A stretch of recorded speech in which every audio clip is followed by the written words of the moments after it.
यह कहानी जम्बू द्वीप में नर्मदा नदी के प्रथम अवतरण की एक दिव्य गाथा है। क्या आप जानते हैं, एक समय ऐसा था जब जम्बू द्वीप में कोई नदी नहीं थी। अमावस्या के सूर्य ग्रहण पर जब राजा हिरण्यतेजा ने पितरों का तर्पण करना चाहा तो जल का अभाव देखकर पितर व्याकुल हो उठे।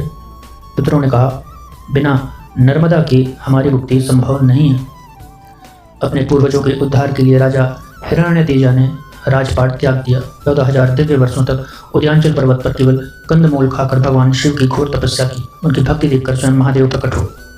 महादेव ने वर मांगने को कहा तो राजा बोले, प्रभु 7 कल्पों तक बहने वाली मान नर्मदा को धरती पर उतारिए। शिव जी ने कहा, नर्मदा को उतारना तो देवताओं और दैत्यों के लिए भी असंभव है, कुछ और वर मांगो।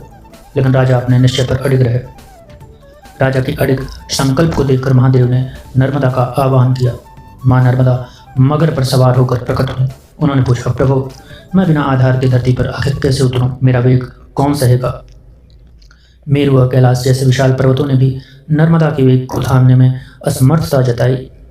तब उदयांचल पर्वत आगे आया और अपनी चोटी पर मां नर्मदा के चरण धारण किए। आकाश से पृथ्वी पर उतरते ही नर्मदा वायु के वेग से पश्चिम की ओर चल पड़ी। नर्मदा के पावन जल से राजा ने पितरों का श्राद्ध किया और उनके सभी पूर्वज नरक से मुक्त होकर देवलोक को सिधार गए। मां नर्मदा ने वरदान दिया कि जो भी इस नदी का स्मरण करेगा उसके जन्मों के पाप धुल जाएंगे। नर्मदा का हर मनवंतर में हर अलग अलग राजा और ऋषियों ने अवतरण किया है। हर मनवंतर में एक अलग ही व्यक्ति स्वर्ग से पृथ्वी पर नर्मदा को ला चुके हैं। यह प्रथम अवतरण की कथा थी जिसमें राजा हिरण्यतेजा ने सतयुग में स्वर्ग से पृथ्वी पर नर्मदा को लेके आए। दूसरे मनवंतर में राजा पुरुरवा ने स्वर्ग से पृथ्वी पर नर्मदा जी को लेके आया और तीसरे में एक अन्य राजा ने यह दुष्कर कार्य किया। आशा है आपको यह रोचक धार्मिक जानकारी अच्छी लगी होगी।